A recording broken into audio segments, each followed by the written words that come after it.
On today's episode of Go Angling, we are in Webster, South Dakota with my good buddy Marcus Quam, and we're chasing weedline walleyes.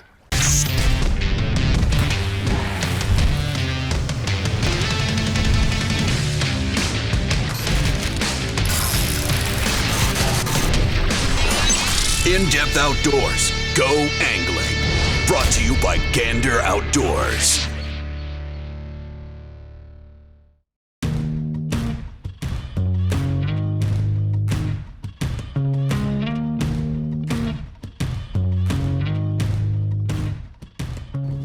There we go.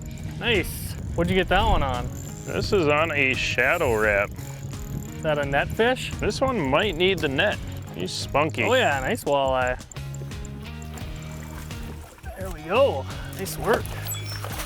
And she's out. Perfect. Chunky. Yeah. Look at the shoulders on these fish. Just sitting in those weeds, not burning anything, just ambushing prey. Get her back.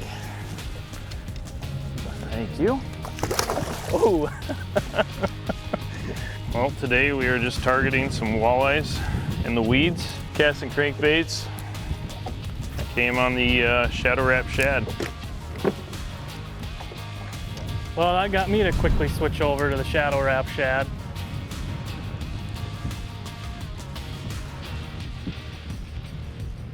There he is. Little guy. Little guy. Little big guy. Be a good eater. Those are like my favorite eating size, like those 13, 14 inchers. They fry it real nice. Real nice. Fish. There you go. They're a decent one here. Is it? Oh yeah. I think I'll scoop this myself. Just tail hooked there, but he got it. They're so charged up. I mean, being in the shallow water and we get 72-degree water temps. There we go.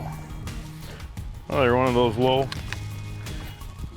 21, 22 inchers. Mm-hmm. Nice dark fish. Been hiding in the weeds. Oh yeah. So here's the area that Marcus is running right now.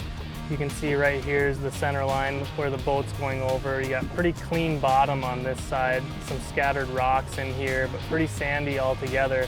And then this right side, which is a little bit smeared right now because we're making a right-hand turn, is all weeds. You can see that right there. You know, here's clean bottom and rock. This is all scuzzy, lots of weeds there. And that's the right side of the boat. That's where we're casting to, and that's where these fish are hiding. There you go. Nice. Oh yeah, nice walleye. Yeah, here we go. There we go. Thank you, sir. Mm-hmm. I just can't get over how charged up these fish get in these weeds. Yeah, and you're cranking it really fast too. I am. I'm ripping it, and yeah, nothing subtle or finesse about this at all. Right. I mean, this is as close to, you know, bass fishing or power fishing that you're gonna get for walleye fishing right here.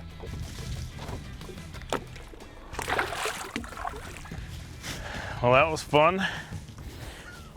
I think a lot what guys don't realize when they're fishing like this is there's nothing wrong with being fast. I mean, you just got to power through those weeds. You're gonna ball up a lot, and it's gonna be a pain in the butt. But those fish are in there, and it's just I'm just trying to rip my bait through, keep it as clean as I can to, you know, so a fish will hit it.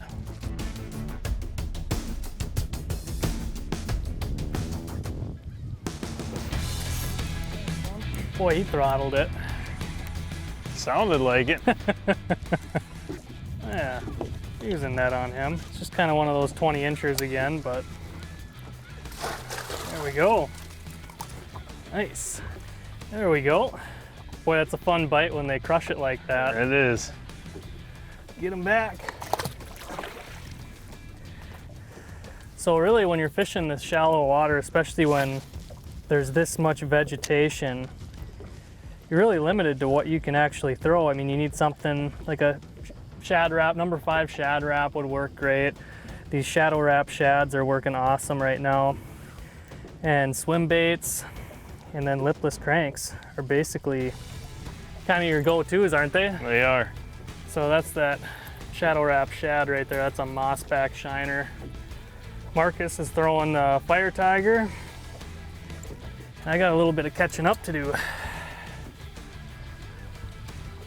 Hopefully with this sun coming out, that'll really push these fish right into the weeds too. A lot of times that can be a pattern where you'll get overcast skies or a lot of wind and they might retreat from those weeds a little bit, but as soon as that sun starts coming out again, they'll be looking to get back in the shade and in those weeds. There we go. Hey, that's a Waldo. Yeah. Bring that back towards you. There we go. Oh, we got an acrobatic one. Thank you. There was no question that that was a big bite. Boom. And beautiful fish. They're just all like right in that, I don't know, 19, 21, 22 inch range. Get her back. Boom, right by the boat. There you go. That's a decent one. I need a little scoop there, Pat. Yeah, I wouldn't mind it. You know, that bait was getting close to the boat again, but I was just cooking it. You know, that bait was probably going 5 or 6 miles an hour. Nice fish. It's kind of been the average of what we've been getting all day. So really chunky up in the weeds like that. What would you say? They're mostly foraging on freshwater shrimp and then some perch or whatever bait fish they can get their mouths on, but really nice fish. There we go. Marcus, you on one? I got another one here too. This is getting fun. I gotta clear my bait out of the net. There you go. Just the eater variety. Rattling wrap again? Rattling wrap. Nice. Yeah, these fish are charged up, man. It's crazy how hard they pop that thing. So here's the type of weed that we're fishing. It's just, I don't know the exact name for it. It's just a really stringy kind of grass that grows pretty thick, real tight, but then it kind of gradually weans off out to about that 6 to 7 feet of water is the outside of the edge there. And you really aren't able to cast a jig right into the mat of it. So you need something that'll swim over it, like these crankbaits, a jig in a plastic, or even like a lipless crank like Marcus is throwing right now. And you're definitely gonna have some casts where you get in the stuff, but that's where the fish are. So it's it's definitely why casting would work a lot better in this scenario than trolling. If you're trolling, you're just gonna constantly be reeling your baits in, checking them, cleaning them. At least with the casting, you can kind of figure out where exactly that thick weed edge is after a few casts, and you can kind of dictate on where exactly you cast from there and try and get it as close to that weed as you can, but just kind of touch it. You don't want to be right in the thick stuff, but just right on the edge, just kind of kissing it as you're reeling in. Boom, right by the boat. Just barely hooked, there he goes. It's funny how that bait they're probably tracking it, following it, and as soon as it starts coming up towards the surface, they chase up and nip it quick. Yeah, because what are we reeling? 6 miles an hour? I bet. That's one big thing for triggering these fish. I learned that early in the day when Marcus was cleaning my clock. He's just burning that crankbait in, and I was fishing it slower, giving it more twitches and pauses, but it's totally like a reaction strike of that thing zipping over their heads in the weeds and getting them to come unglued on it. Hey, right by the boat. That doesn't get old. There we go. Nice one. Yeah, you're watching that lure from about, 10, 15 yards away, and all of a sudden, think, kind of disappears for a second. Doesn't get old. No.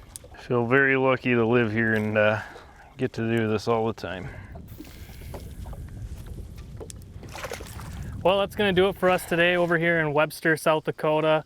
If you're looking to get in on an awesome casting bite like this in this area, there's tons of glacial lakes around here. Make sure you give Marcus Quam of Real Therapy a call. He'd be glad to take you out. So don't forget to like and subscribe Gander Outdoors and In-Depth Outdoors TV, and we'll see you next time. For additional content related to this video, check out these videos. And don't forget to subscribe to In-Depth Outdoors and Gander Outdoors so you'll never miss a new video.